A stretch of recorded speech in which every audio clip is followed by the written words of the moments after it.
Hey! Oh, we're done. Hey, how is everybody? We are back with another comic book level up, the official start of comic book level up, right?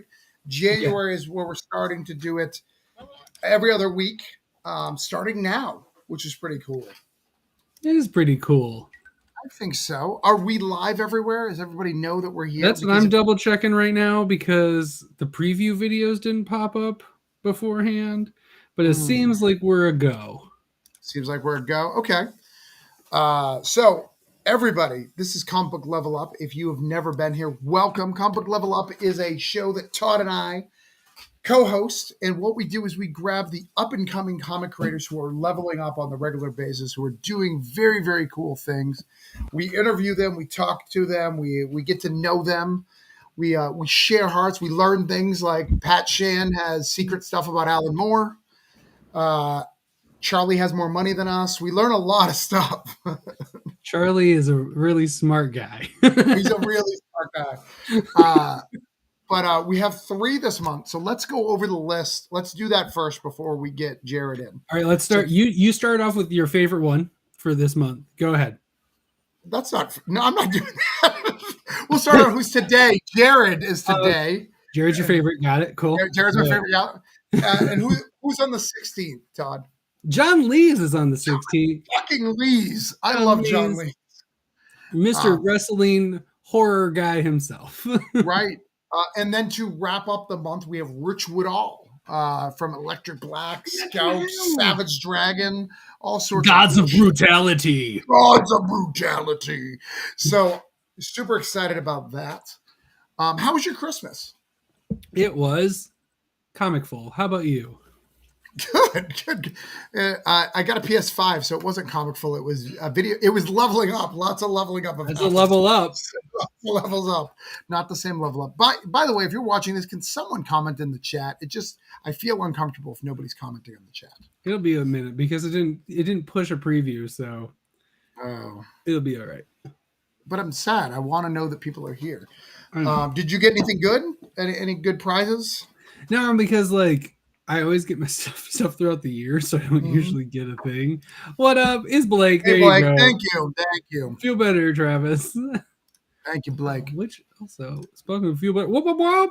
Show's got a level up. Oh, the show also got a level up over Christmas. I gave the show a level up for Christmas. That's what I did. Oh, that's nice. I appreciate that. That's really good stuff. Yeah. So I've got a cool announcement that I'm going to talk about just before. And we'll probably talk about it a little bit during the stream, but we talked about Coins of Judas the last couple of times, so that's February and March, January and February. But my March Granite State Punk officially made it in Scout. I can stop saying that it's a Scout book privately in the back channels for 6 or 7 months. Because Todd, how long have you known? Scott's not watching, right? Yeah, like 6 or 7 months. I don't know. Right, it's crazy. So finally getting to announce that and talk about it and get the big push. Hey, Parker, how are you? But do you think we should get Jarred on here? Jarred Luján? Yeah, he's done some books, right? He has done some books. We should. Let's talk to him about some stuff. All right. I guess we should start the show first, and then we'll bring him on. Well, no. I think we should talk about him first, and then bring him on. Oh, okay. Well, how about I'm going to do the intro I worked really hard on, and then I'm going to do that, and then we'll bring him on. All right. Cool.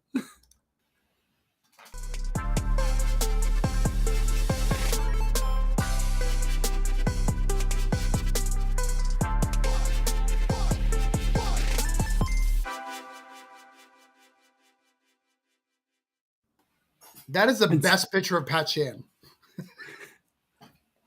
There's a lot of them to choose from. He's got great expressions. Right. So are you going to update? Are you going to be adding pictures of our guests? That screen, yes. It'll change, and I'll add Jarred once I get a great screen grab from him from this episode, and it'll be great. Well, speaking of... Well, let's hold on before we bring him on. Jarred is somebody who was on our first list, right? Remember when we made the list? Because Jarred, you've interviewed him from Comic Burrito, but I have actually never got to talk to him in the fleshy ish. We back each other on Twitter. we share each other's stuff, where we're all about, supporting each other. But cocaine and licorice? I used to, yes. The 80s. Is that what you asked for Christmas and didn't get it? Yeah, the last time I talked to Jarred, I was Don Johnsoning a suit and had a gold chain on and had my whole Miami Vice vibe going. Well, all three of the burritos did.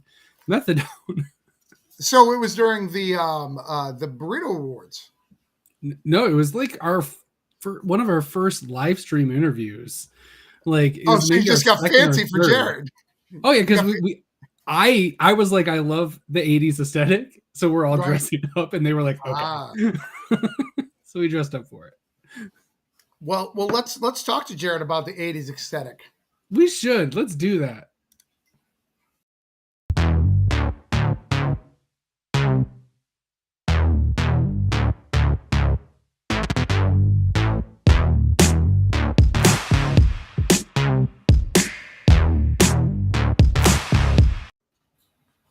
What up? That is such a nice intro. Like, what a remarkably nice montage, I'm glad you like it. That's all Todd. Yeah. That's why we pay him the big bucks. Yeah, right? I was like, oh, this is cool. Like Word. So how are you? How's things in Texas? Have you guys battled off everybody? Like got everyone pissed off yet? Like that's what Texas does, right? They're either mad at somebody, yelling at somebody, protecting borders, sending Ted Cruz somewhere, which makes everybody else mad. What are you doing? Ted Cruz and immigrants other places. Yeah. Abbott did that shit. That was gross. Yeah. We're good. I always tell everybody that Texas is like a Mad Max state, right? Like you kind of have to be a little bit crazy to live here. Chimichurri is good. This guy's like having the best breakdown of all time in the comments. Good job, Chaos. I love it. but yeah, it's good. We got really cold for a couple of days, and I was worried that we were going to have another snowpocalypse, but that didn't happen. So we only got like 8 more weeks of winter, and hopefully we can get through it without losing water and electricity this time. Well, don't worry. If you lose water or electricity, Ted Cruz will leave to go to the Bahamas to make sure that he doesn't have to deal with it. Yeah, and then blame it on his daughter. And then blame it on that guy's Ted Cruz is the worst, man. He's not even from here. He's Canadian. He's Canadian, yeah. And even before that, he was Cuban, and then he was living in Miami, and then we just somehow got stuck with it. We're the coolest. Also, yeah, I do like that we have Texas and Florida represented just in this show. Also, right, and Michigan. Thanks, guys. Michigan. Don't let me in with those two. Well, I mean, did you guys try to kidnap your governor? Right, No. People had tried to, and we stopped it, and now they actually are going to prison. Oh, well, I guess that's fair. What? We put people who attack our government officials in prison? Since when? I know, that's why Michigan is real special right now. That's a state felony, They are. That's why he got kicked out and now he's in Texas, Blake. Canadians are nice. Yeah, you got to be an asshole to live in Texas. Oh, can I cuss? I'm sorry. I should have asked that before. Yeah, it's fine. I mean, I'd rather you fucking didn't, but I mean, if you fucking want to, that's fine. I'm super foul mouthed. I feel like I usually am really good about telling people beforehand. No, you're good. I don't think we've cared. well, a Blue Wave, as long as they're okay with it, because they've been hella promoting you, which is awesome to see from a comic company. They're hella promoting that you're on this program. So as long as they're not going to get mad and be like, we sent all of our fans, and he's saying fuck. No, they're fine. I'm pretty sure I've heard Tyler drop an F-bomb, so I'm good. You mentioned a Blue Wave. What would that be in reference to? Oh, so A Wave Blue World is actually our publisher for Crash and Troy. Oh. Yeah, graphic. But we're not there yet. Todd, you know the format of the show. We've done 2 episodes. We've kind of figured it out, right? It's already gotten loosey at this point. We got to start at the beginning. And talk about this guy's level up. So you sent, like my friend David Galliano and Stoney Williams, to this Mad Cave contest. They have told me thus far, fuck off, you're not good enough. But you were not on that, Jarred. They have said you were fantastic, and they signed you to do crime, which is my original genre. So tell us about Dryfoot and how that came to be and what that's all about. Yeah, I mean, Dryfoot, like you said, it was a result of Mad Cave Studios. I believe the 2019 talent search. And it was my, like, up until that point, I'd been doing like one pagers on Twitter, short comics, and Dryfoot was my first multiple issue work. And we got to do 4 issues. I got to do it with Orlando Caicedo, who's become a really dear friend of mine. He is a gorgeous man. It's almost unfair because we were promoting Dryfoot. Mad Cave scheduled like one interview where the both of us were together, and I was like, okay, well, this is fucked up because I'm next to Orlando, who looks like a supermodel, and then there's me, but so I did Dryfoot. We did 4 issues of Dryfoot, which is like a crime thief caper about some kids trying to escape the barrio. And it was really, really close to my heart. I was really writing from like personal experience a lot of the time, and it was really close and dear to Chris Fernandez over at Mad Cave. And it was really cool. It was a really good experience. I had a lot of fun. I wish Mad Cave, I would be lying if I said my feelings weren't a little hurt that Mad Cave hasn't had me come back, but because I had so much fun working with them. But it was a really, really, really good experience. I met a lot of people, learned a whole lot. It was really, really cool. Yeah, I mean, but they did have you back for Lower Your Sights, which was really cool. So you did get to go back a little bit. Yeah, I think I'm like, oh man, I did so many anthologies in the last like 8 months to a year that like it's just kind of a blur sometimes. But yeah, that was very cool, and I got to work with my friend Sean Dicker in that book, and it was really, really, really a story that I loved. I have a page for it somewhere, but yeah, we got to do a story about the struggles and trials of war for that one. So it was really cool. I hope I get to work with Mad Cave more in the future. They're a good company with good people. Mark London is another very good looking man with a really nice accent. Like what? But yeah, so hopefully, and I really like what they're doing. Mad Cave since 2019 has just blown up like in a big way, and I'm so happy for all of them, especially like folks like David Hazan, who's doing Nottingham, to see the level of success that those guys have all brought that to is really, really good to see, because it's good to see it's good to see good people succeed. So it was really, really David cool. Hazan's about as good as it gets in terms of people. He's yeah. Oh yeah, he's beautiful. He's the best looking man in Australia. I feel like I'm spending a lot of time talking about good looking men. No, I think we should start ranking them, obviously. Yeah, I agree. Let's get a list. Let's get a graphic going. Let's start a hot list for comic creators. The comic book hot men level up. Yeah. Yep.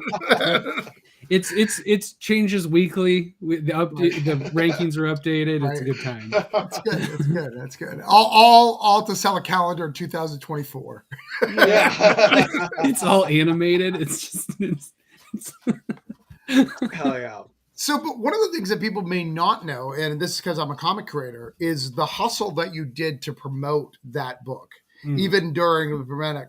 I'm friends with the collective, and I know Danny very well, but I know that you sent him previews, you sent him like a card, you did everything to really get that book picked up and like that as many eyes as possible on that. Can you talk about that process? Because I think a lot of people don't realize. They think like, oh, I'm with a publishing company, I've made it. And even more so, unlike when we talk about Scout later, Mad Cave, you don't own shit, right? That's all theirs. And you were still hustling like it was yours, which I think is a beautiful thing. So can you talk about that a little bit? Because I think it's such an amazing story and something very unique about you and your hustle, because you hustle like nobody's business. Yeah, I mean, to me, at the very beginning, when Dryfoot was when I won the contest, I was like, this isn't going to be a one-off. Like, Right. I have to take advantage of this in a way. I mean, because like I obviously I don't own Dryfoot's rights, but I got paid to do it. Somebody else paid the artist. Somebody else paid the colorist, the letterer. They paid for the printing. It was in diamond, and I was like, okay, so I have to do whatever I can to use this as a stepping stone towards where I want to be. Right. And so, yeah, I pushed the book really, really hard. I push all of my books really, really hard. It's something that I want to get as many eyes on my stuff as I can. I want people to be able to read it. I want people to give it a chance. And I think, I mean, Dryfoot, the people that jumped on the Jarred train for Dryfoot stayed, and I those are like the most passionate people. Were the most supportive people of my work, and I'm very, very grateful to all of them.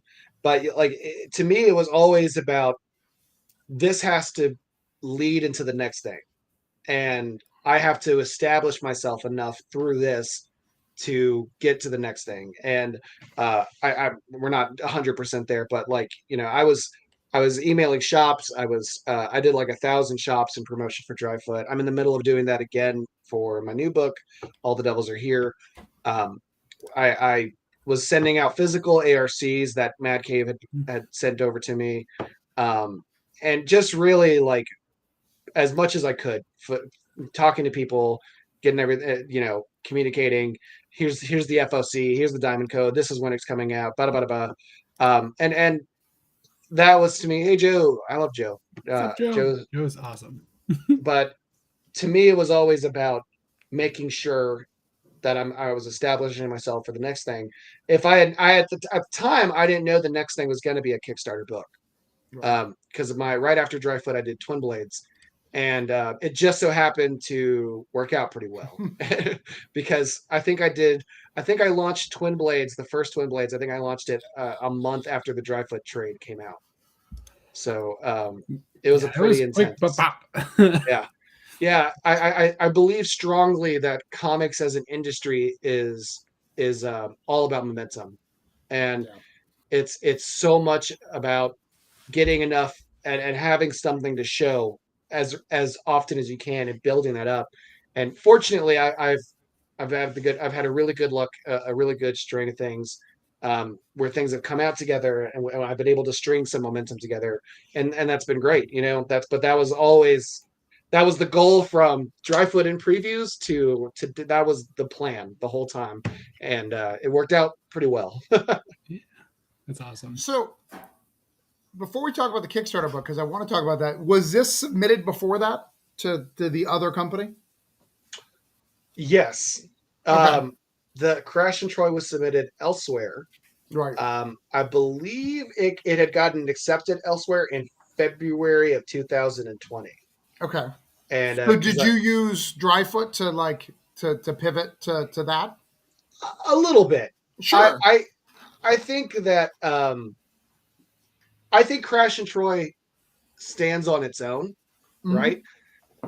Because Bruno and Kyler and Buddy are phenomenal creators, and but I think that comics also sees, again, as an industry, and I don't know if I necessarily agree with it, but comics as an industry sees published work as proof of durability. You can handle the responsibilities that come with the industry, like your deadlines and selling a book, promoting a book, and things like that. So I think it was about halfway, because we had tried to pitch Crash and Troy previously. Crash and Troy was a project that Kyler and I started working on in 2017, 18. Okay.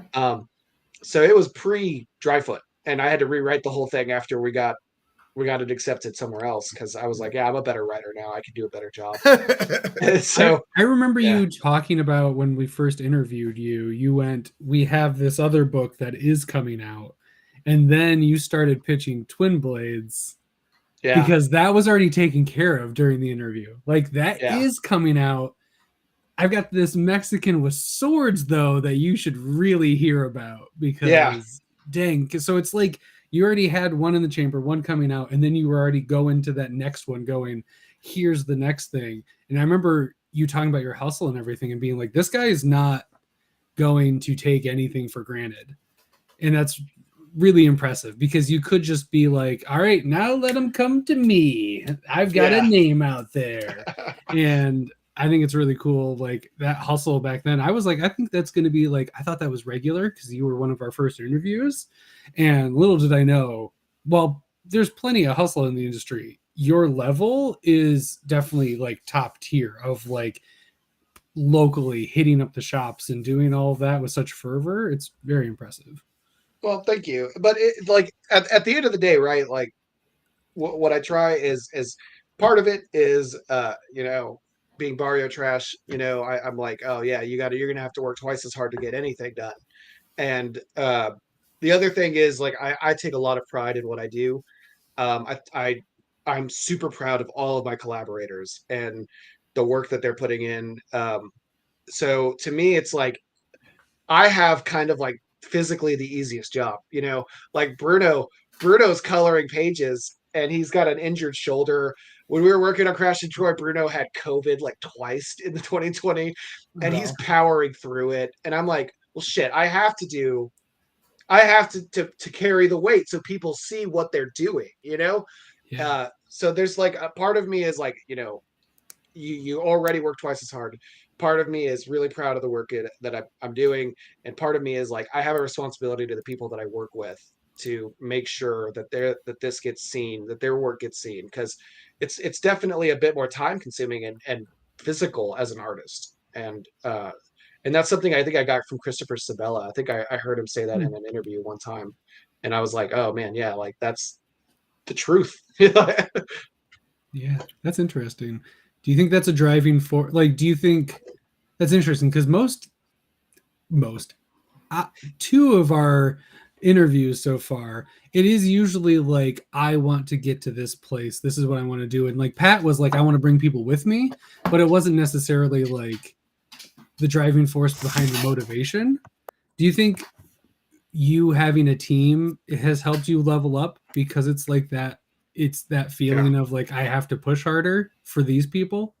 Yeah. And I mean, I think the best comic creative teams that you will ever put together are ones that feel like everybody's pushing you to go to the next level. It's everyone is pushing everyone to reach that next level. So it's Kyler's expecting something, me is expecting a script that's really dope. And Bruno's expecting inks that are really dope, and Buddy's expecting everything to be dope, and we're all expecting each other to go and push each other, and that sort of environment I think has been really, really helpful. But that's how I am in all of my teams, right? Like I'm almost. So sometimes I come off, I think, unprofessional, but I'm just like so hyped, you know, being with other people, working as a group of people, bringing this shit together. I'm like, this is the coolest thing of all time. Like, this is the most fun.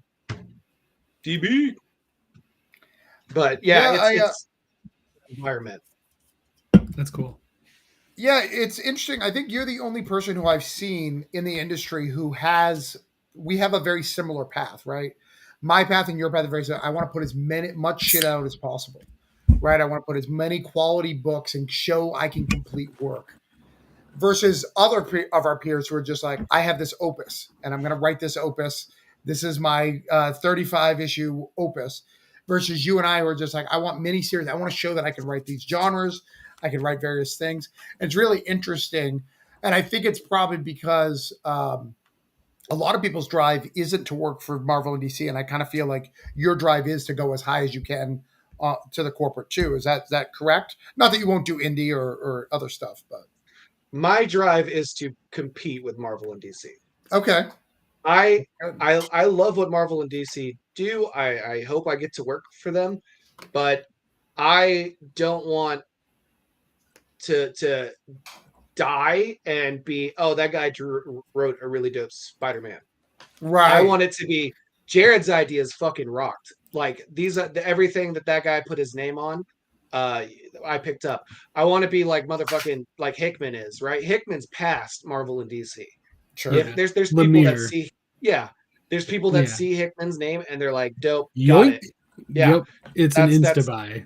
Yeah, it's got to be, to me, it's got to be, I want people to buy my stuff and read my stuff because they see my name on it rather than they see some corporate entity attached to it. Not Or I because wrote I've their been first. pulling Batman since I was Exactly. 10. It's Right. Yeah. because Luhan's doing like this Yeah. weird like Dr. Fate inspired Yeah. thing, but he's doing it like over here in this weird spot. But I gotta Yeah. grab it because it's Luhan.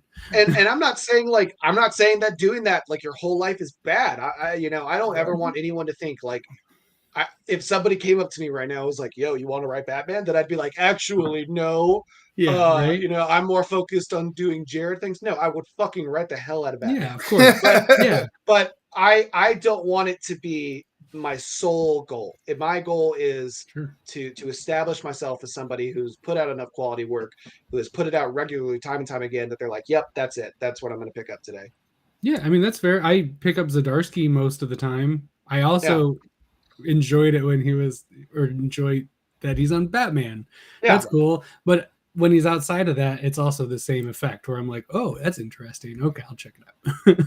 Yeah. It's about that's cool. I like it. Almost like a balancing act, Yeah. And that's because Zdarsky's doing it is one of the best writers around right now, and so I think that's where it is, and that's where my ultimate goal is to establish myself as somebody that you'll buy an indie book from, that you'll go and look for it. Hey, if anything that I have writers that my comic shop where I'm like, anything that this writer puts out, I want it, Same.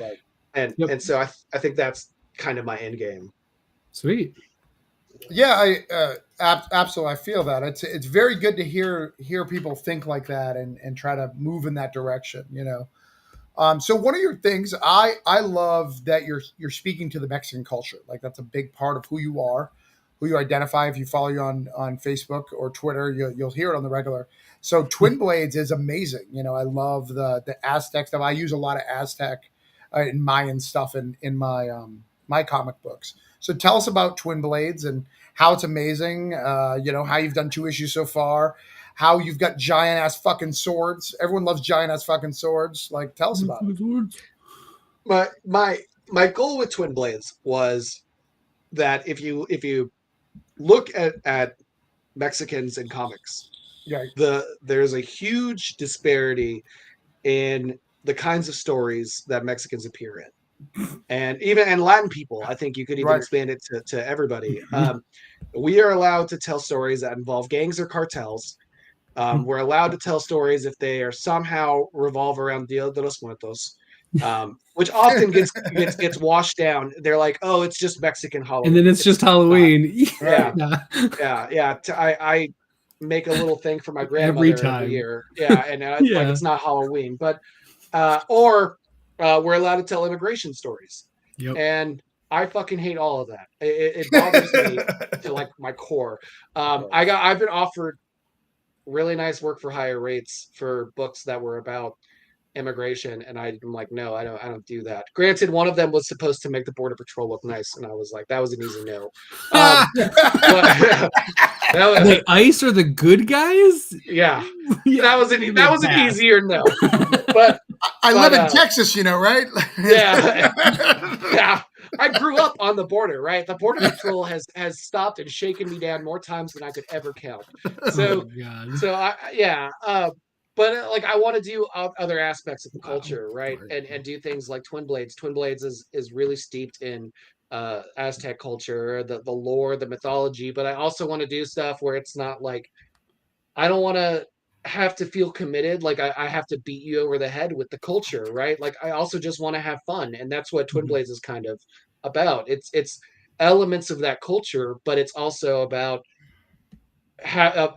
two people wielding big ass magical swords fighting a cyborg. The next one, it takes place during the Battle of Puebla in Cinco de Mayo, and it's a giant. Obviously, that's a huge moment in Mexican history, with the French attempting to invade Mexico, and we have we went away all the way up and did crazy shit with the book, and it's more about these 5 previous suns. There's a ship with giant metal spider legs. We just really want to just do something that's fun, something that's about our culture, but doesn't feel like like I don't want to write a textbook.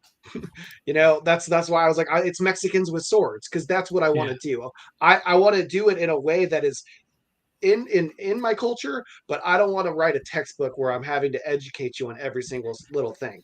I want to have interesting. fun. Everything that you listed that is what has to be is educational, which is fine. Like, being educated through media is important, but when it's literally the only way that it's seen is rough. Like Home, I really dug on Home last year, I think. Yeah. Like, great. It was really interesting, but it's your whole thing where it's like, does it have to be about immigration? And do you have to always learn? Why couldn't this kid just have superpowers and it just be like a superhero story? Yeah. And I love Julio, right? Like, Julio is the writer on that book. It was great. Loved Home. It was great. But like, those are the books that make it to Image. And that's a bummer. I think that there's more there, and I think there's more that we can explore. And I think like we're seeing that, there's people that are in the indie scene, like Christian Herrera, Hernan Guaderas, Juan Ponce, Andre Rosales, who are doing work that is about Mexican culture, while not being, into the same three categories that we're usually allowed to write within.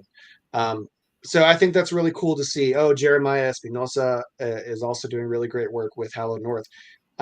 So we're breaking through those things, and we're kind of telling two stories. We're doing. I'm doing my next Kickstarter book. We're working on that right now, and it's the main character is just Mexican. It doesn't have anything to do with being a Mexican. He's just a guy who's got a lot of fucking problems, Sweet. Yeah, that reminds me of the biggest burn I've ever had in comics. Someone tweeted after I was promoting Voodoo Nations and says, I want, and he said, and he was meaning it in jest, he's like, I really want people to hustle like a white man writing about voodoo. And because it's not just me, like there's tons of white guys who write about voodoo. And I was like, you got me. It's true. Wasn't insulted. Truth hurts. There's just so much out there, and that's kind of what I'm itching for. And it's my favorite universe of all your stuff. I wouldn't say it's my favorite of your writing, but it's my favorite universe, I think, is the Twin Blade series of everything that I've read of yours. Like, that's a universe that I want to spend more time in.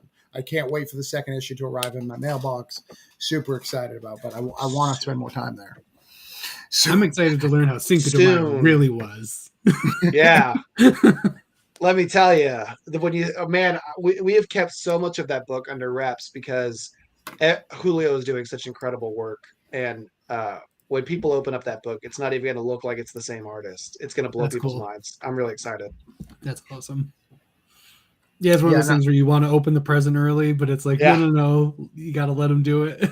Yeah, that was. It's a rough one to keep that one under wraps because there's so much crazy shit in there. It's so awesome. Awesome. Yeah, I love it. It reminds me of a Donny Cates book, right? Like over the top, everything's over, and a little bit more over the top, a little bit over the top, and then you're like, oh, it's over. Did we hit the top? And you're like, no, there's an issue too. Oh shit. All right, so I think it's time to go back to the next step where we go to Crash and Troy. But before we go fully into Crash and Troy, I want to talk about the difficulties of stuff. You're a fighter, which is what I love about you. So we have Crash and Troy, and then we have an anthology. Both have had some stuff, some bad juju that came about it, and I think.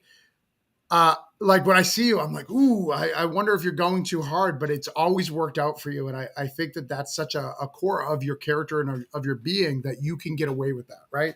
Some people will say crazy shit on the internet, but they're like, no, fuck that guy. And then other people can go, oh, but I like that guy. I trust that guy. So he can say it and I'm going to back him. Right. I think you're one of those guys where you get to fully say, this is how I feel about this situation. I'm willing to fight for it because because my reputation. And I think that that's such a cool thing being so young in your career to be able to have that power, Jarred. Like, I think that that's an amazing thing. And watching you is inspiring because those two stories, both situations, I'll share about the situations. Both of them, the anthology didn't come out and is not coming out, and the book was with somebody else and had to be fought for to get it to come to a wave blue world. I always think it's a blue wave. I don't know why. So how does it feel to be that like being kind of the fighter for indie comics, like being that guy?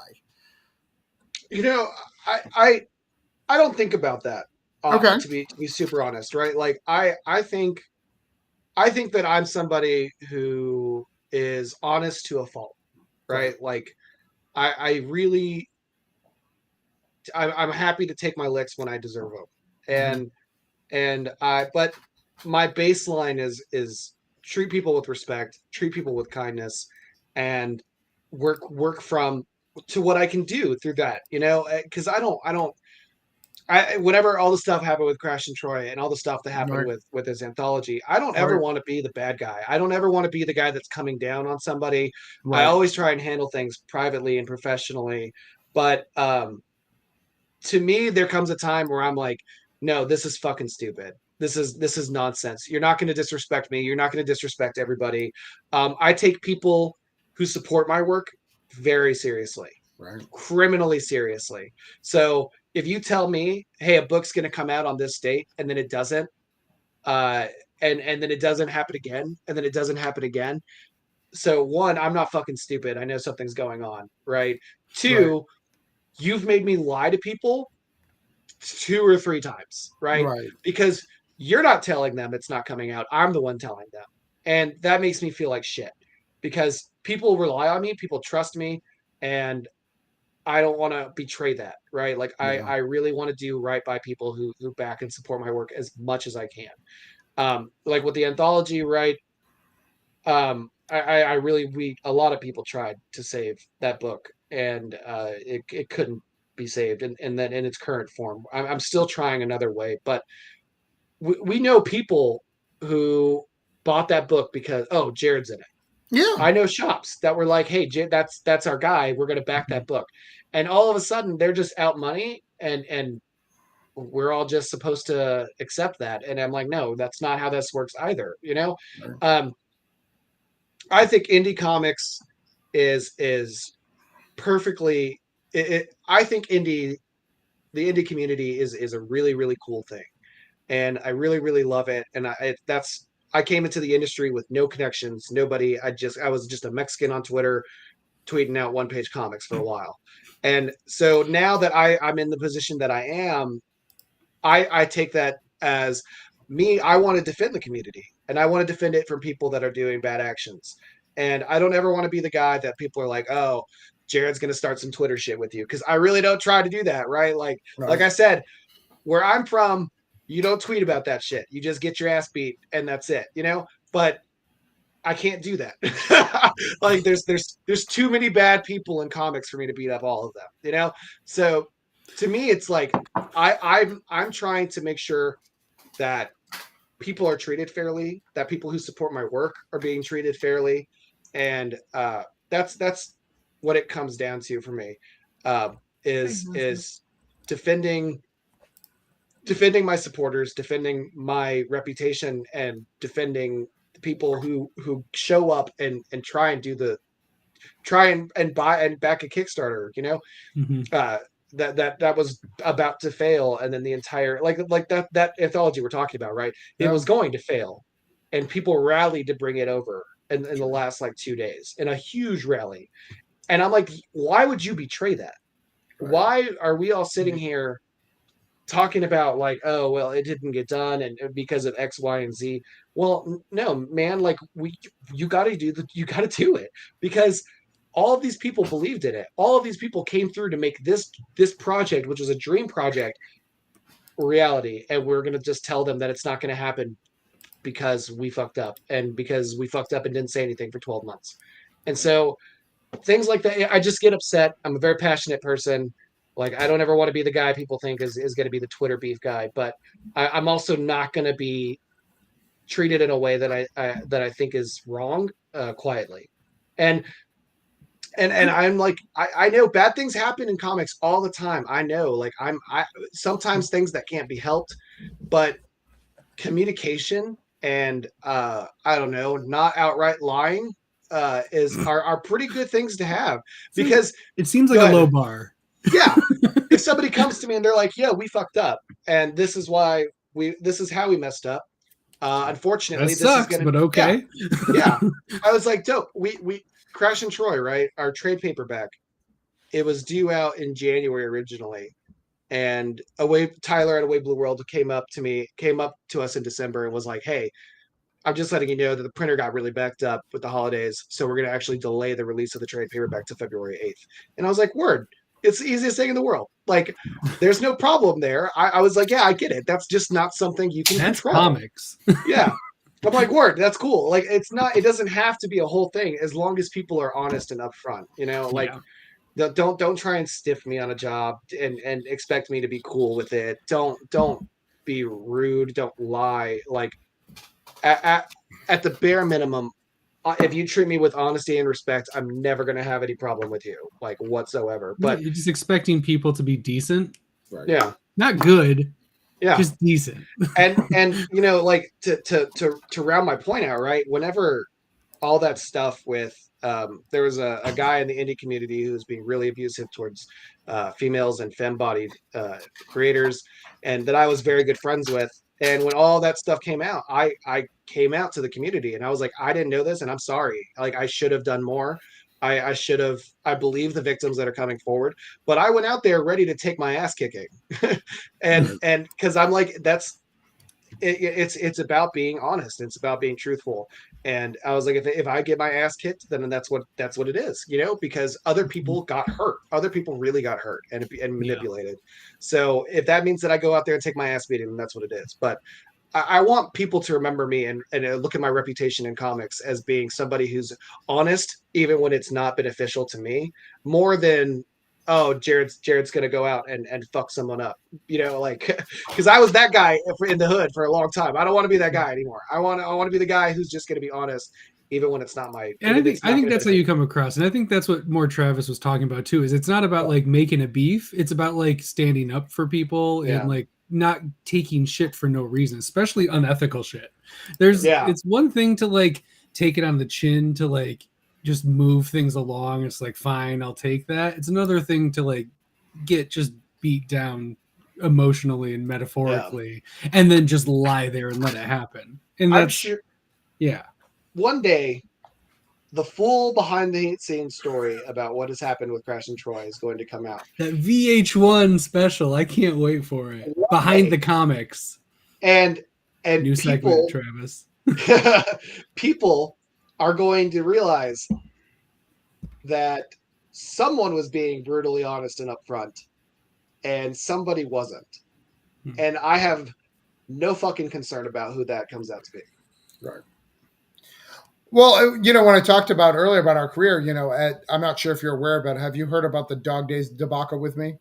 I followed that. Yeah. So same thing, when someone does you wrong, like, I'm not afraid to go to war either. And I think that that's something that you and I vibe, even though we haven't met, like, because I'm willing to go to war when you're done wrong. Right.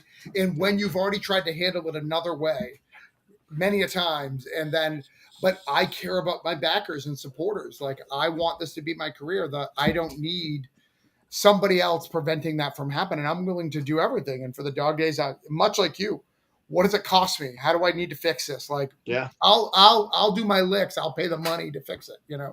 Looking at that anthology situation, I'd do whatever I needed to do to get that taken care of. That would never happen under my watch. Yeah, and people have to understand, right? Like, this is, I started off in comics in 2016, right? Like, I didn't, and I obviously didn't get any real traction until 2019 with the Mad Cave stuff. But so I've spent 6 years building an audience, building people who want to read my shit.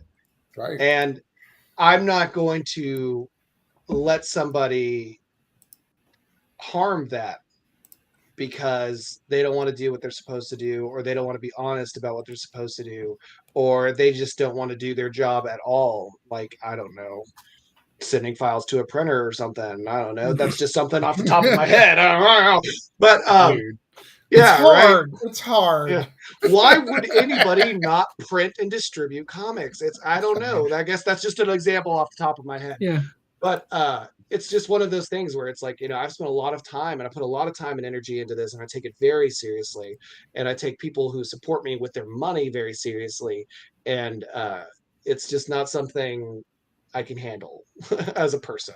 Well, and it's a great book. This first issue, like, it's really fun. I don't think anybody can read this first issue and not want to read the second. Like, it's a fun book. You got to figure it out, and you're like, oh, even if you don't love sci-fi, you'll love the humor in it. The jokes in it. It's a great, fun read, and you don't see a lot of that. Comics, we're at a current phase in comics where we're taking ourselves very seriously, and you're producing something that's not, which I think is really fun. Right? Not that your book isn't serious or like the subject matter, but it's a funny book. Right.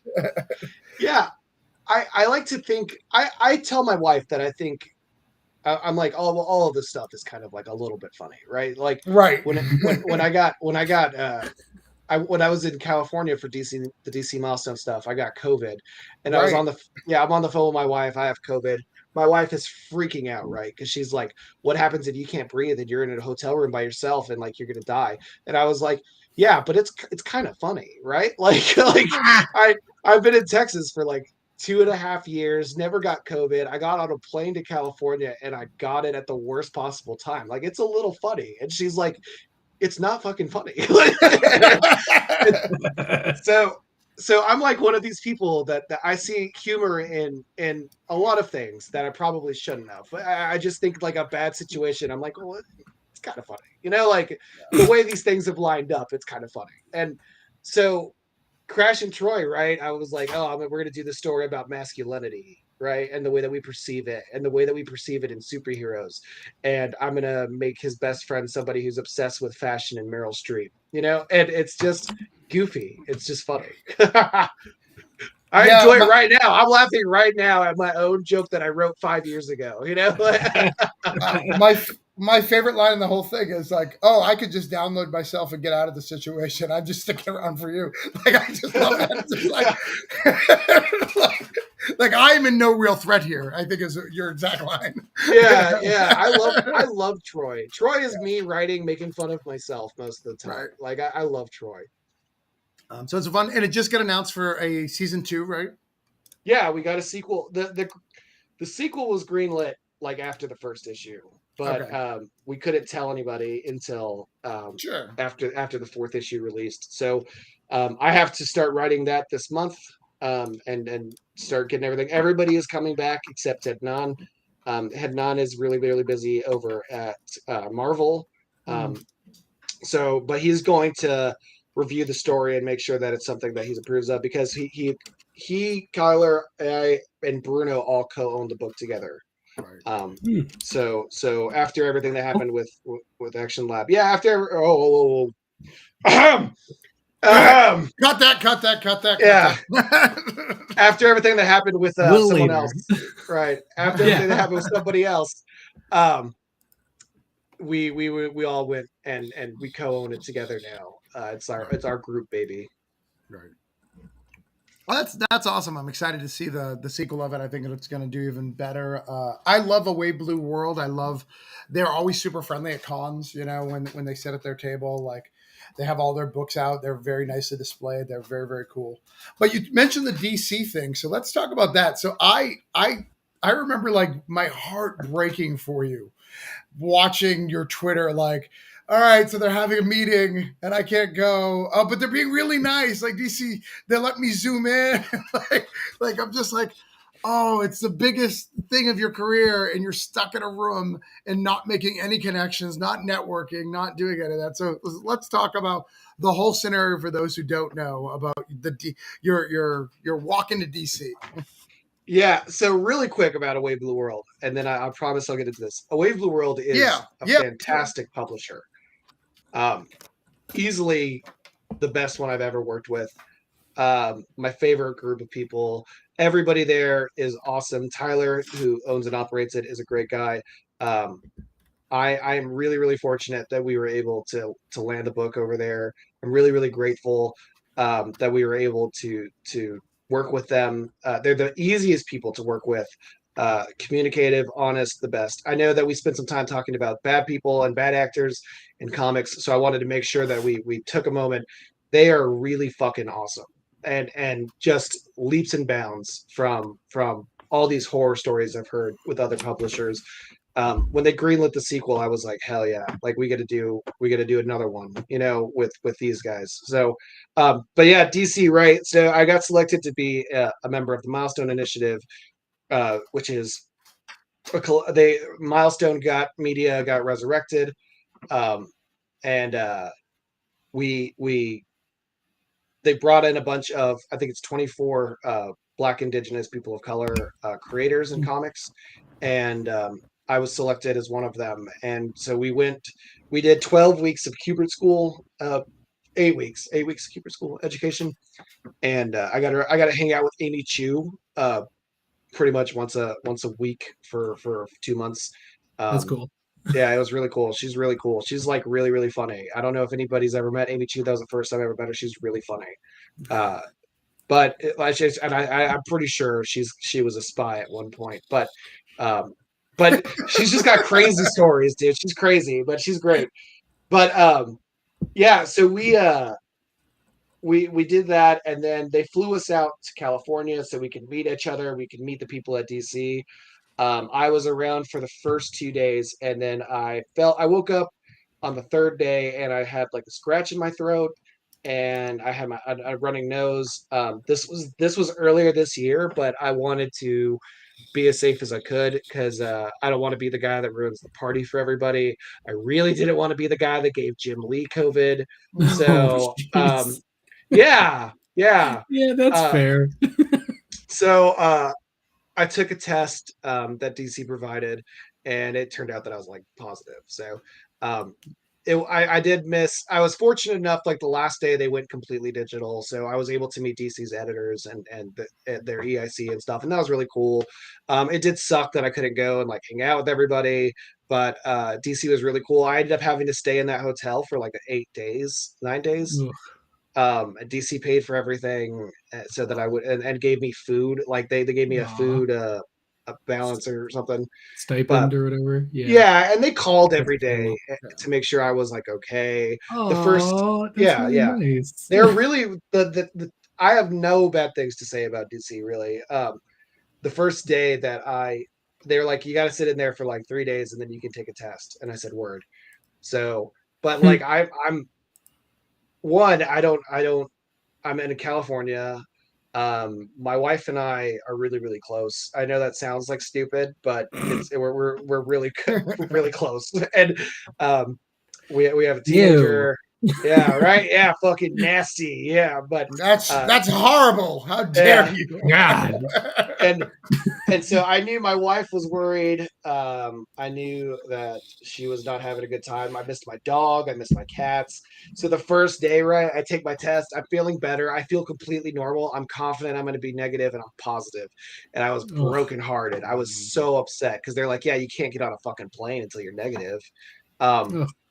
So I was all black. But so it ended up being like another 4 tests I think I took until I was finally negative, and DC booked me a flight like 2 hours later. Like I was in a cab going to the airport like right after. I had 2 masks on, and this guy's like, "Do you want to? Hey, they're filming a movie this way," and I'm like, "No, man, just go to the airport. I don't care about any of this shit. Like, just go." But yeah, it was a really bad time. I did not get to enjoy legal marijuana as much as I wanted to, but everybody at DC was really, really cool. They were really, really nice, and it is a little bit funny. Like it's a little funny, but it wasn't the worst thing in the world. There people have lost families, and people have died from COVID, and having a shitty hotel stay and maybe a little bit of a setback in my comics career isn't the worst thing. People have lost their entire careers, all that kind of stuff. Sure, there's always perspective. It doesn't mean that doesn't suck. I just try to remind myself, if that's the worst thing, sure, then fuck it, sure. Then it's okay. And you can just come up here to Michigan and legal marijuana. It's cheaper to visit and enjoy, and you could just have a relaxing time with the wife you're allegedly close with. Allegedly, yeah. I applied for a pro badge to C2E2. Oh, nice. And and I was texting all my friends in Illinois, and I'm like, yo, it's legal, right? And they were like, right? Yeah. And I'm like, that's my new con expectation is if the state's not legal, I'm not going. Then it's not worth the travel. If it's out of state and not legal, I'm not going. Yeah. So everybody else call me. Florida's super interesting. I don't partake, but Florida's super interesting because we're legal, but Disney has been no. So there's all these weird loopholes because Disney can't allow that. It's so weird. That's bizarre. You're gonna mess up on Disney World. They're gonna mess up. They already are. You just can't regulate it. Right. Yeah. I gotta. No one's ever been stoned at Disneyland before. Ever. Never. Ever. It's pure. There's sober rays coming down on it. You know? Yeah. That's why the weather is always. It could be hurricane around it. They don't get any of that God hurricane stuff. Right. Because it just goes right around it. They don't sin in Disney. Why do you think we keep hurting Louisiana so bad? We're Makes just sense. killing it. Yep, it's just kill that. Damn. But so in DC, you do have something coming out at some point, right? This year, I assume. No. Okay. So, that laugh was organic. I'm sorry. My wife told me as I'm getting older. That laugh and hurt. I felt it. I felt all of it in the same. It's the pain laugh phase. Yeah. As of right now, I have no DC anthology thing, anything on the horizon, which is cool. I have a lot of stuff on my plate, and sure. I'm hoping that DC finds something for me this year. I would love to do something with them. Sure. I know I have a bunch of my friends are doing some really cool stuff in their anthologies. A lot of the Milestone people who are also super amazing, by the way. All the Milestone people are incredible. So I'm hoping they find something for me. But if not, it's cool. Because I have a full plate, and I'm grateful to be able to say that. So hopefully that's something that comes up, but I'm not too stressed about it. At least to date, I'm not. Sometimes I'm really stressed about it. Well, that's good. I'm glad. Speaking of maybe something that isn't up in the air and maybe a sad thing, you've been hustling like crazy on anthologies. It's a thing. We have a question. Where is it? Blake said you're in a ton of anthologies. Do you think that it's been an element to the success you've been seeing lately? Yeah, I think getting your name out there in an anthology is really good, but I also think anthology are good writing exercises. Sometimes when they have a weird prompt and you have a limited page count, I think things like that are really good, healthy experiences for writers. But I think I think for in terms of success, it's come mostly from Dryfoot and from the Kickstarters, to be super honest with you. Sure. But anthologies, your name helming it, kind of where that's what's pushing it more. Yeah, and I think that the anthologies, right? It's a good way to it's a good way to build audiences. It's a good way to get people's eyes on your work. It's a good exercise. I think that stuff's cool. It's just reading that. it's prompts. It makes you good at writing. Yeah. It's cool. I love anthologies. I hope I don't. I'm at the point where I don't submit to them. If somebody like messages me and they're like, "Yo," and I'm like, "Okay, cool." You're like, at that level where the anthologies come looking for you. I'm that good. busy. I'm that That's busy. good. I'm at the same thing. I feel That's you. awesome. I feel you. Any anthology that I've been in the last couple of years is really that guy. You want to come Someone track along, you down. In fact, actually scheduled a meeting. It never happened. I don't remember if he dropped the ball or I dropped the ball. We never had that, but will happen one day. The ball sure, it's great. Is somewhere. The ball somewhere. the ball somewhere. But yeah, no, and you're with Band of Bards coming out, which is cool, and you've got the Big Hype. The first one was really, really popular, and now so Big Hype. Big Hype. But you got a Scout book coming, which is a big level up too. Like you and I are Scout buddies in March. Scout buddy. yeah, it's exciting, and it's all the we got Matt and I are re-releasing All the Devils Are Here through Scout.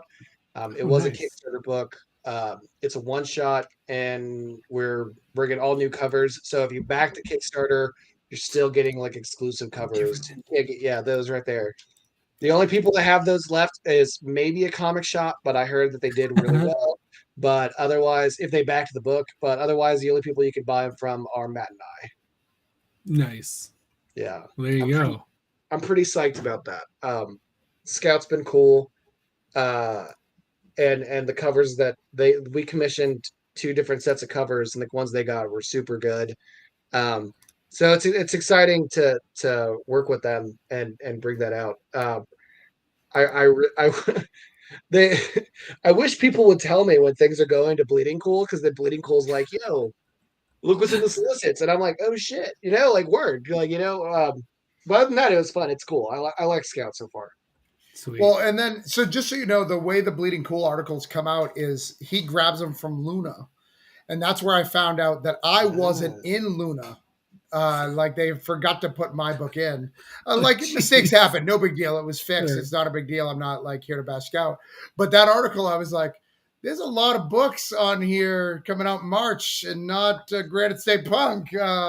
I need to make some calls. So as you're celebrating, I'm in panic mode, calling everyone going, oh my God, because I have a con scheduled at the end of the month that I need to be at, that I really want to make sure I have my book out at.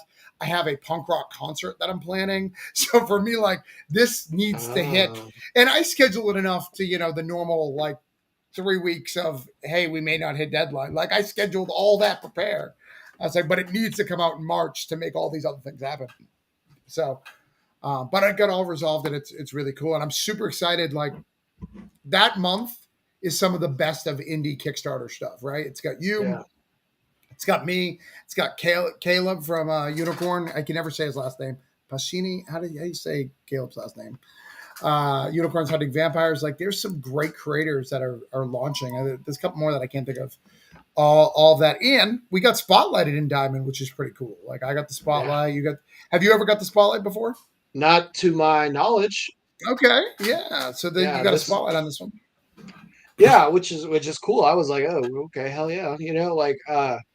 I literally, I swear to you, Daniel Colbun of American Dreams sent me a picture.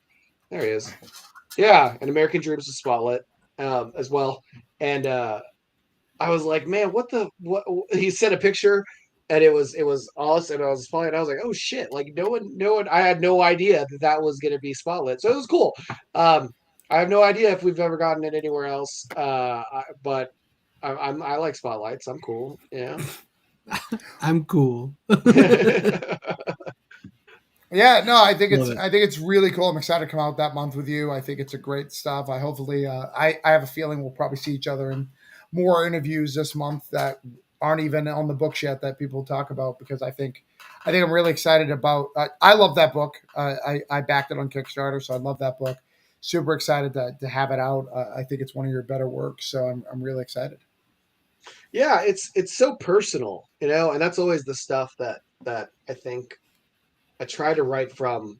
But All the Devils Are Here is one of those really special blends of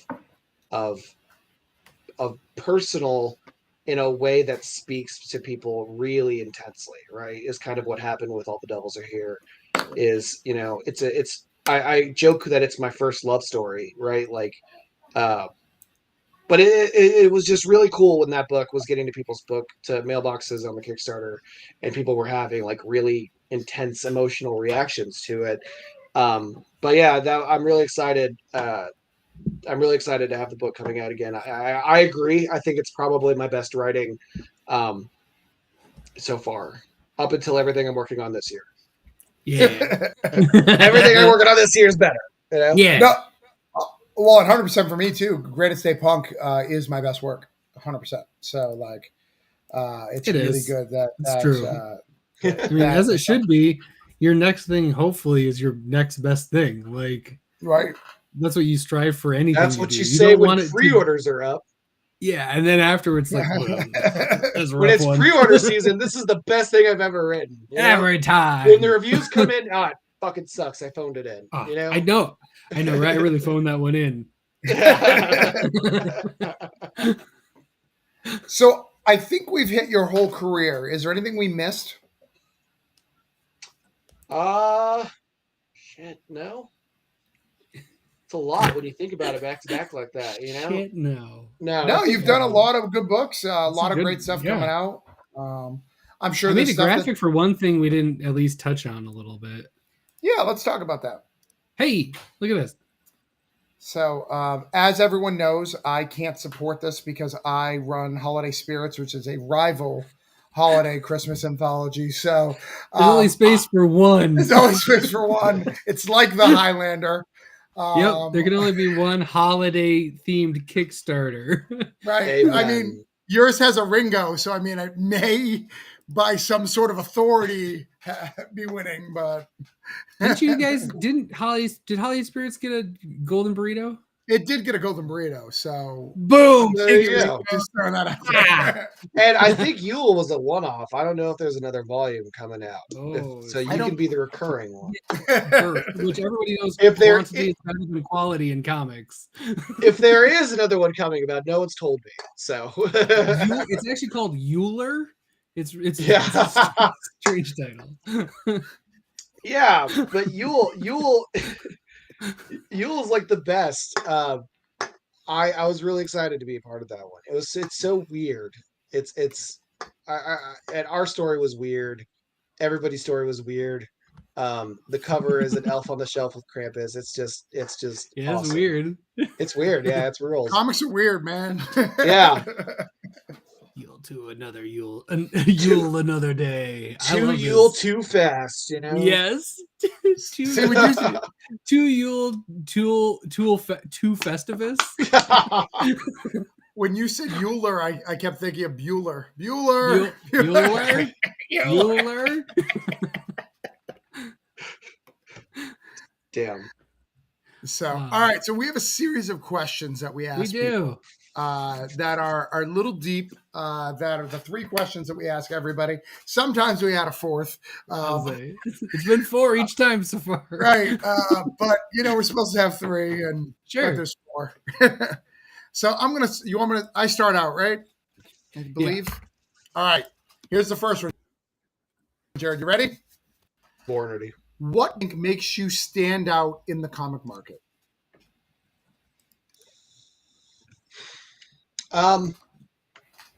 Damn. Mexican. No, melanin. Melanin is what makes melanin. Melatonin. Yeah. Yes. He's sleepy. I think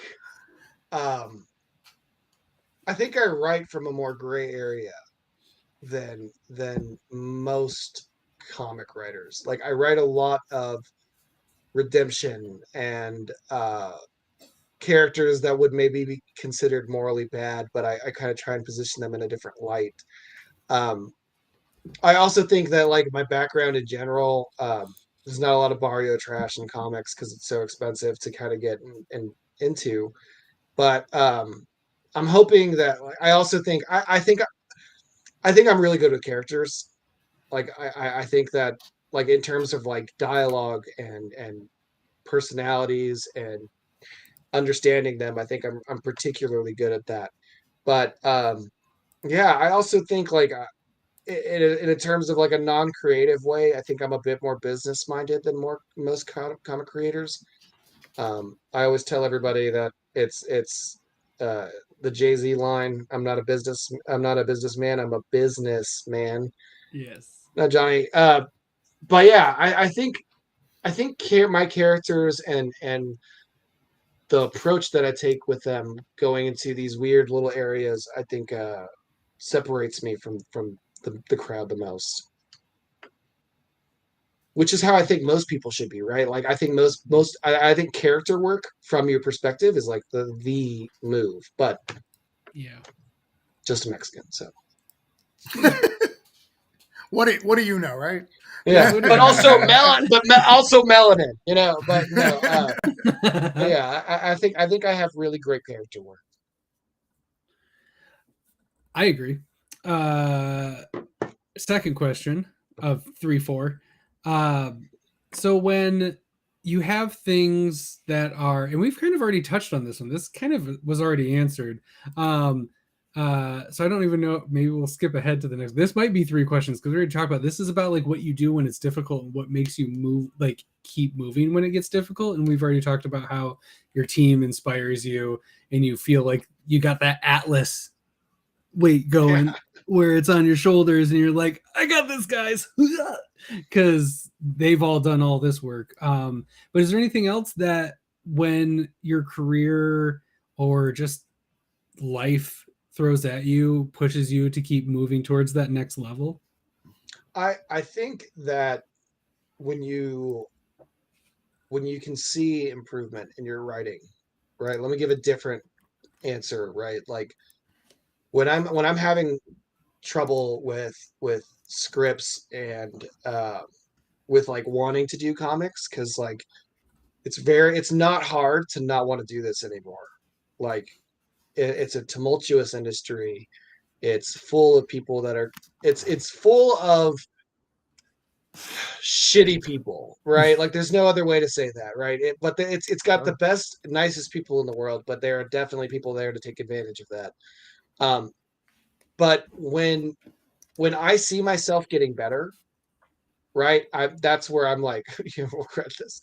That's Really that's when I'm like in it the most, right? Like when I wrote All the Devils Are Here, I could tell that I had hit something else, right? Like I moved up a peg, and that really motivates me to go into the next story with even more energy, right? Like uh, when what I'm working on now is so influenced by how I can tell my writing has gotten better since Dryfoot.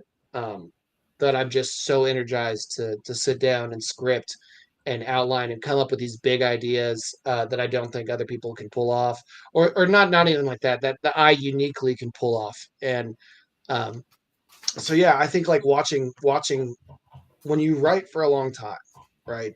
When you don't write your magnum opus and you write different ideas, and I'm sure Travis can speak to this too, right? Like when you're writing different things, when you're writing different characters, when you're writing different ideas, and you see that you're changing your own game and you're getting a higher level, and you're kind of right there, and you can see that there's something bigger or better happening from your last script. I think that's like the most intense feeling, right? Is when you can see it, not an editor, not your reader, but when you can see it, that's when it's like, all right, like I'm getting there. I have to keep going, right? You're 3 feet from gold.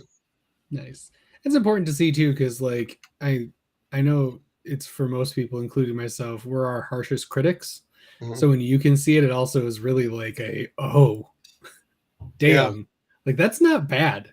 Yeah, I actually like kind of like it, and that's a big thing. Yeah, when and you can enjoy what you create. All the Devils Are Here was the first thing since Dryfoot where I could really see that my writing had improved, right? And that's not to say Twin Blades was bad or anything like that, right? Sure. But when I sat down and wrote All the Devils Are Here, I had this like I was rereading the script before I sent it to Matt, and I had this really intense reaction where I was like, this scene is so good. Like I've really brought these threads together in such a way that is so impactful, and I was really proud of that. And that makes you want to just do everything 100 times, and so because so you can see that, and that's because it's so far and few between that it's so difficult to really get into it. Because I mean, you're talking like I was that's like 2 years of a gap space between I could really see it, um, and I think that's why you see a lot of people quit uh, writing and art and all sorts of creative activities, or anything really, because everything you have to suck at something in order to end up being pretty good at it for so long. so long. And so that gap between when you're doing well and when you're doing better can feel like, I mean, 2 years is a long time, and to get that is really cool. Oh yeah, that's awesome. Very cool.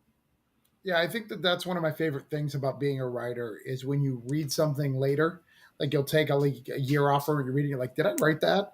And part of it's because you've improved, and part of it's because of you're in that character's head and you're not in that character's head anymore. And it's watching them speak. And I love, that's my favorite part of writing.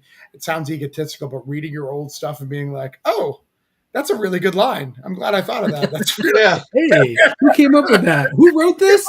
Oh, dang. Because we're every writer I think is in their whatever they're working on now's head. So we're not in those headspaces. And if we're doing characters right, they have different headspaces. And we've seen the writers who they're on their like fifth book and they still have the same voice to every character. It's the same characters. And that's the first thing I think editors need to try to break. And it's hard to break because I think it's really hard to see it.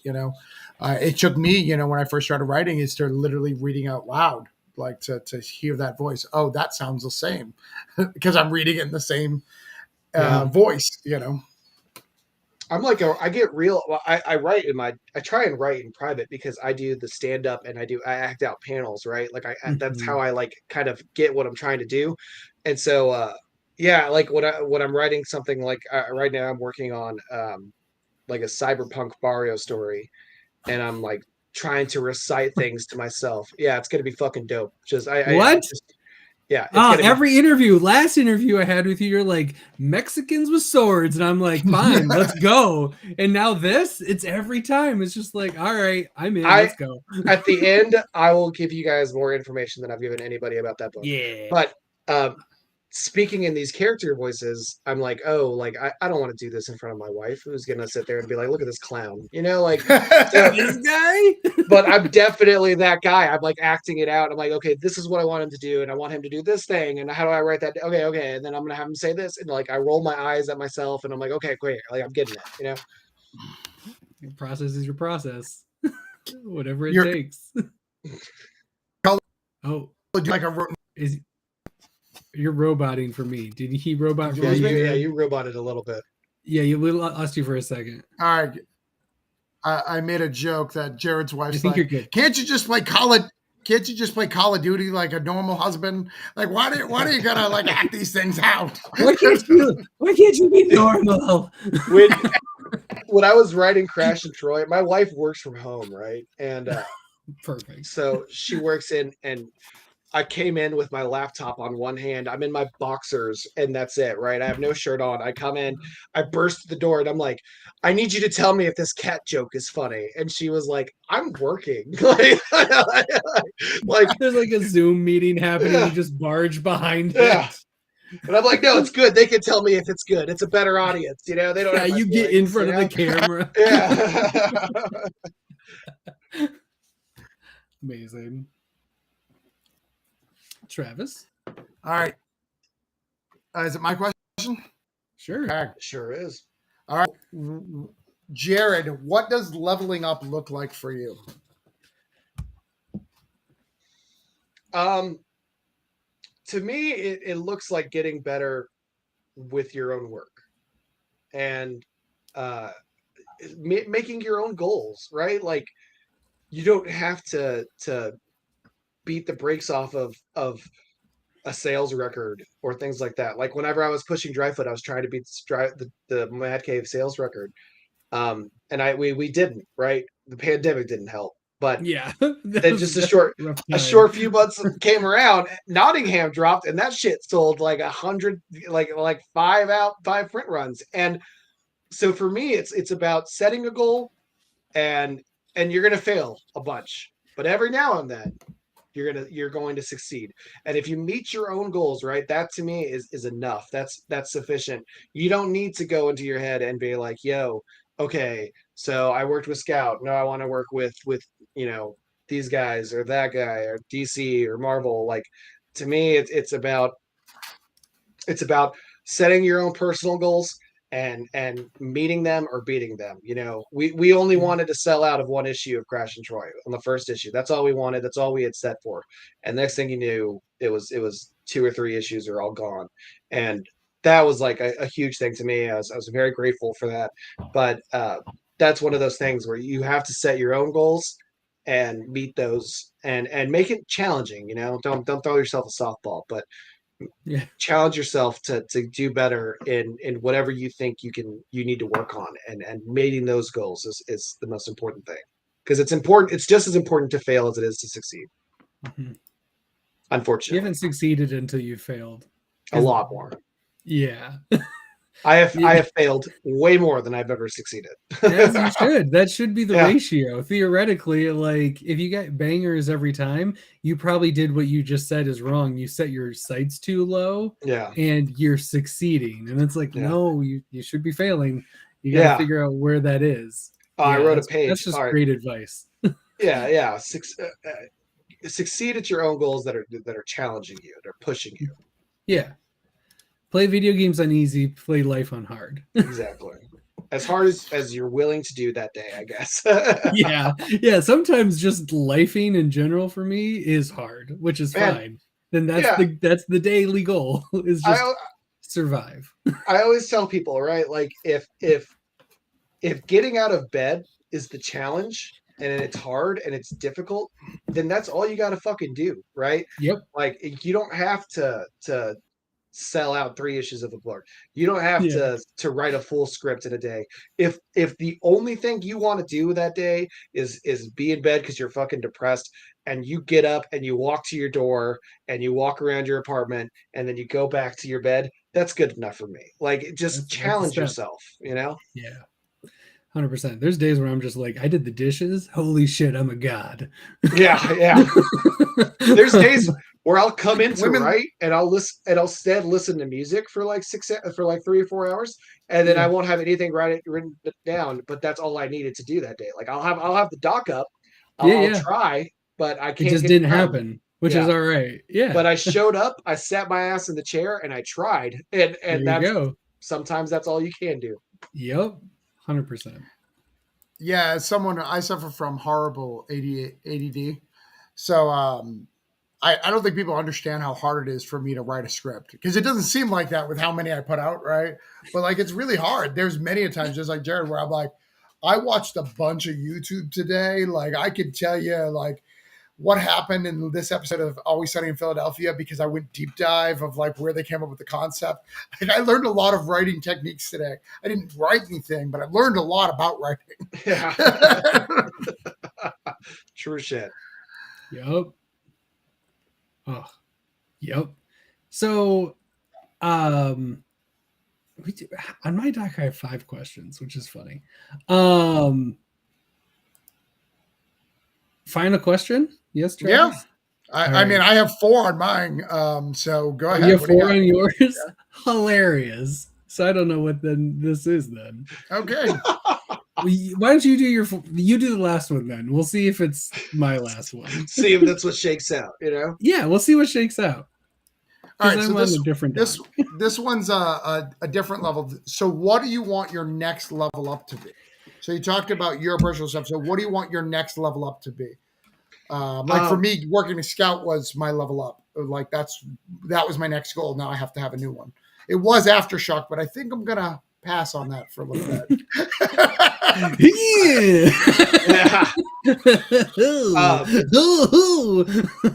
Tell me more about this Wave Blue World. I launched my next Kickstarter in April. Okay. And I want to my Kickstarter backer thing goal, or my highest one was 330 something. And so I want to hit 350 in April. We're doing a single issue. So it's going to be 22 pages. It's going to be a smaller price goal, smaller point of entry for people to get in and get all access to the book.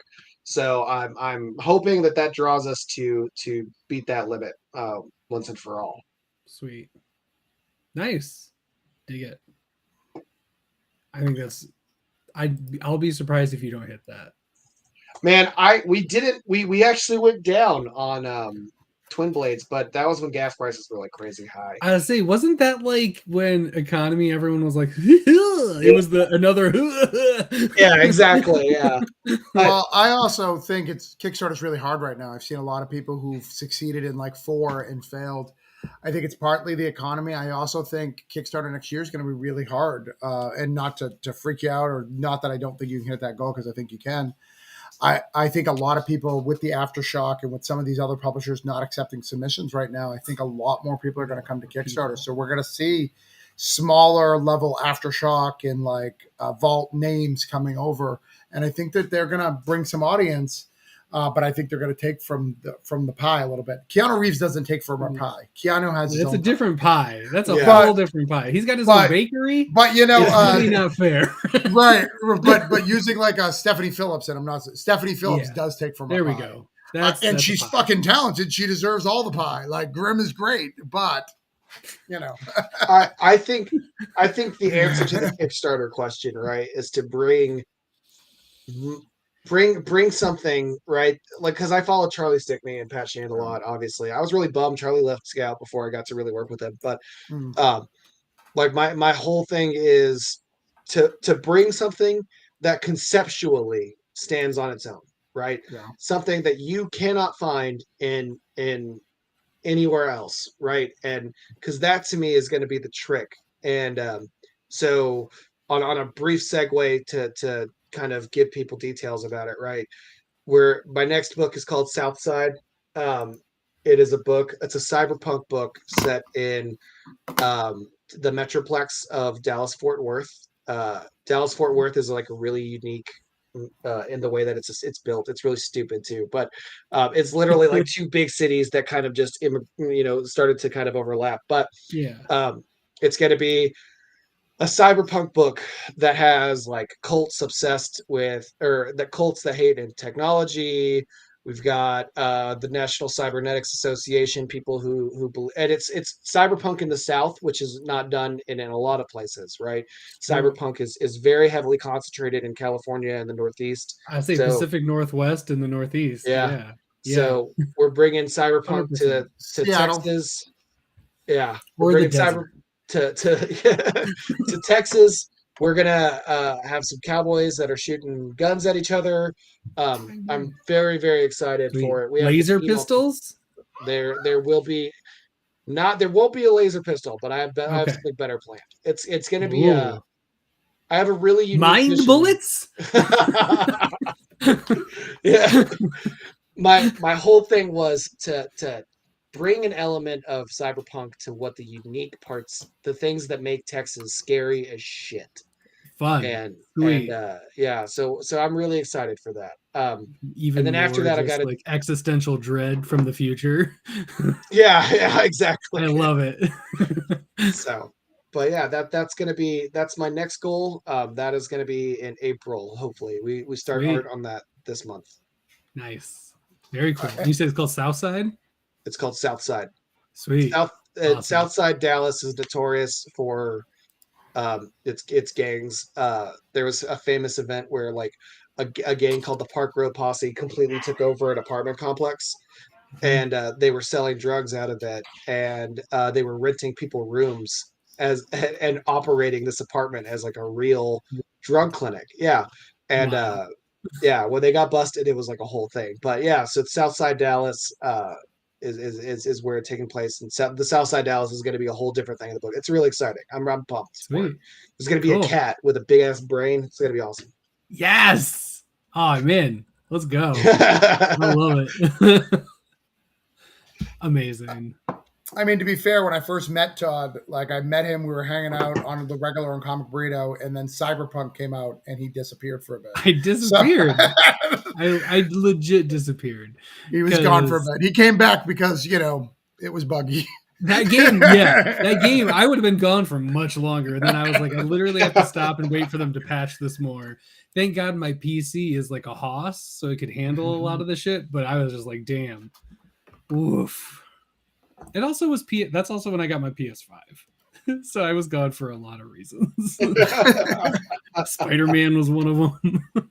But yeah, that sounds amazing. I'm super into it, and I'll definitely be there for that because really, you put Cyberpunk and then throw me any interesting differences on that because I love the aesthetic, but it's been done to hell in the environments that you just talked about. So it being set anywhere besides Tokyo or New York or fake New York or in California, I'm all for because that's like where it always is. Yeah, and I mean Texas is so like we like almost worship Diesel. We have these hyper religious people. We have these guns everywhere, and I'm like, man, there's no better setting besides the fact that I love writing about Texas in general. But there's no better setting to bring this unique flavor of cyberpunk that I kind of want to bring out and show off. And then I did a con in Dallas that was set in the South Side, and I was driving around, and I was like, oh, this place fucking rules. Like anytime I can find a taco place that nobody speaks English, I'm like, word. That's the spot. Yeah. It is true. There was a place in town before a lot of people discovered it. It was literally like a shack that was next to where I lived. And I had to communicate by pointing at the menu. And it was the best. Yeah, dude. It's better awesome than everything else. I've done the same thing at God, my wife is gonna kill me if I don't remember it. Halal. Like we'll get halal chicken and stuff, and I'm like, they're like talking to me in a language I don't speak, and they're talking to me way fast, and so I'm like, here, yeah, just this, yeah, we're just doing this, and then it's delicious, and I'm like, word, yeah, as much as you can give me, Yep. Are you a horror movie fan, Jarred? Not particularly. No. But I'm open to if you've got a good one, I'll try it. No. So the last Purge was in Texas. Yeah. And I was so stoked about that movie until I watched it. No, not in real life. Last Purge is in Texas. That sounds right. But so in the Purge movies, the basic concept, I think everybody knows, one day where you can do everything. So in the last movie, they canceled it. And then they started advertising this Texas one. And I really was excited about it because I thought the whole thing was Texas was like, no, we're still doing the Purge. Fuck you guys. It was not that. And I was very disappointed that my idea was better because that is Texas. Like, no, this is a good idea. States' rights. We still have it in our state's constitution. You can't stop this. Right. Texas is just like, fuck it. We're still doing the Purge. Man, a lone Purge state. But to be fair to that movie, right? Because I've seen it. And I've only seen it because Tena Cuerta is in it. Okay. And he is the most beautiful Mexican, second only to Diego Luna. I was literally about to say, wow, how dare you? Okay. Yeah. Diego Luna is definitely the best looking one, but Tenoch is a close second. Amazing. That's a good reason. I love it. Put him on the power ranking. Yeah. he's on the good looking dudes in comics. We're just gonna slip him in there. Yeah. What? What book does he do? Jarred's Mexican influence is really affecting this. Jarred just puts him as a credit on all of his books, hoping that there will be a connection at some point. One of my big goals is to dedicate a book to Diego Luna. And even though but I want it to be a big book, right? Yeah. I want it to be like my first Image book, so everybody will be like, "Damn, does Jarred know Diego Luna?" And I'm like, "No, I just love him." I love your wife's just like, I thought we were close. Yeah. Before her, that would be funny. That'd even be really funny. I'm a Robert Rodriguez fan. That's the best looking Mexican. I just love him. I love everything about him. I love his power. I love everything about Robert Rodriguez. I love Robert Rodriguez, but he's no Diego Luna or Kenneth, you know, like I'm a big wrestling fan, so all of my favorite Mexican men are luchadors. Hell yeah. So they're mostly in masks, but I think they're beautiful. They are. Andrade has his mask off. There we go. That's my choice. But I think that is it, correct? We're it. done.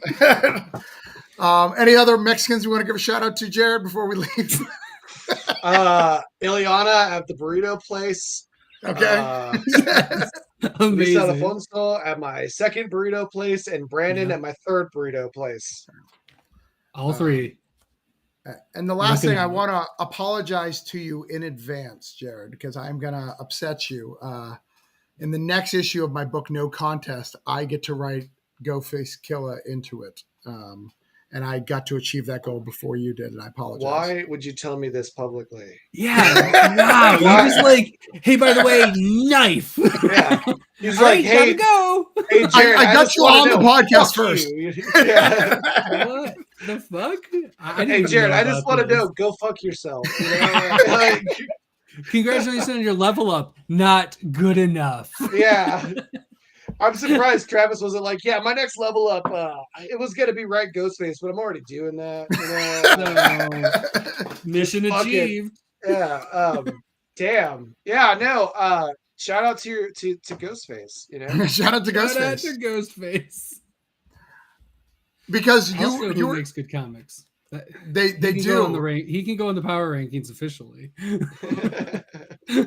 Most of Wu-Tang can go on the rankings for comics. Yeah. Meth, RZA, Ghost. Yeah. Yeah. There's a great podcast I should find for you about Matthew Rosenberg, who apparently he used to write one of the Wu-Tang comics, and how a meeting goes with the Wu-Tang Clan, and how how low on the totem pole a comics guy is, but forced to be there at a 3 a.m. meeting because amazing. Dude, I'll tell the story and then I'll leave because I think my wife might be expecting me for dinner here in a minute. But there's a book. So a long time ago, the Wu-Tang Clan made a golden album. It was only one, and it was called Once Upon a Time in Shaolin, right? Yeah. And it's my dream to listen to it before I die. I mean, it's never going to happen, but yeah. There's like 2 songs with Cher on it. Like, what the fuck? I read a book about the making of that album because that's who I am. And there's a story about how they're having a business meeting at 2 a.m. at a Shaolin monk that RZA is taking everybody to. It's a temple, and there's guys practicing kung fu, and they're sitting in the middle of and RZA's sitting on the floor, and in front of him he's playing chess with a Shaolin monk. And I'm like, this guy is the most committed to the bit motherfucker on the planet. I love RZA so much, and that's like exactly why. Because it's just who he is. You know, that's not a surprising story, but it's a cool story. He's just playing fucking chess in a Shaolin dojo with a monk. It's the best. Amazing. That's incredible. I love it. That's so cool. Wu-Tang for life. Wu-Tang forever. Yeah. All of his stuff will be in the show notes, right? Yes. Yes. I got your Twitter and your website in the show notes, which can get you to anything we just talked about. Then I'll upload from there. But let's put the Scout, the Diamond and Luna. Yeah, no, I'll put all that now that we've talked about it and everything. Yeah, pre-order All the Devils Are Here and Granite State Punk. Right. Yeah. And check out Crash and Troy. Grab the Dryfoot trade. Crash and Troy's trade paperback, February 8th. Boom. Order it. Do it. Get that. What is the release date for your Scout book? March 23rd. All right, so you're the week after me. All right. I hope so. Pick up all the Devil's Granite punks. The positive is Scout is even if they're late, they're only like a late wait by a week or two. They're not like some companies where we'll see you in 3 months. It's been a minute since we've had a late Scout at the shop. They've been on top of it. Given like that they dealt with a hurricane for a hot minute there, I was surprised by how quickly Scout stuff just started like showing back up and like wow. Todd, it sure would be weird if a comic publisher didn't publish comics. It would be after even through a hurricane. I do love it. Like they had a hurricane and like, we got this, we'll be fine. It would sure be a strange thing to call yourself a comic publishing company and then I don't know, never release a fucking book. That'd be super weird. But that wouldn't happen, so we're fine. Yeah, exactly. Would never happen as far as I know. Yeah. It's super weird, especially with the way the book works is you can't even invoice Diamond or so until you ship the book. It's so weird that you would just do that. Crazy. But anyways, now that we're done talking about fantastical mythical things, thank you for joining us, Jarred. Thank you. It's been a pleasure talking for having to you. Good to see you again, Todd. Yeah, good to see you too. Good to meet you, Travis. I guess I feel like we've talked. I really do feel like we've talked before. It's really bad, but it was nice, and I'm really grateful. Thank you, guys. Yeah, thank you. Thank you. But yeah, you've leveled up with us. Is that our sign off now? That's our sign off. I like that's it. Our sign off now. Yeah. Thanks. You've leveled up with us. Thanks. Bye. Bye.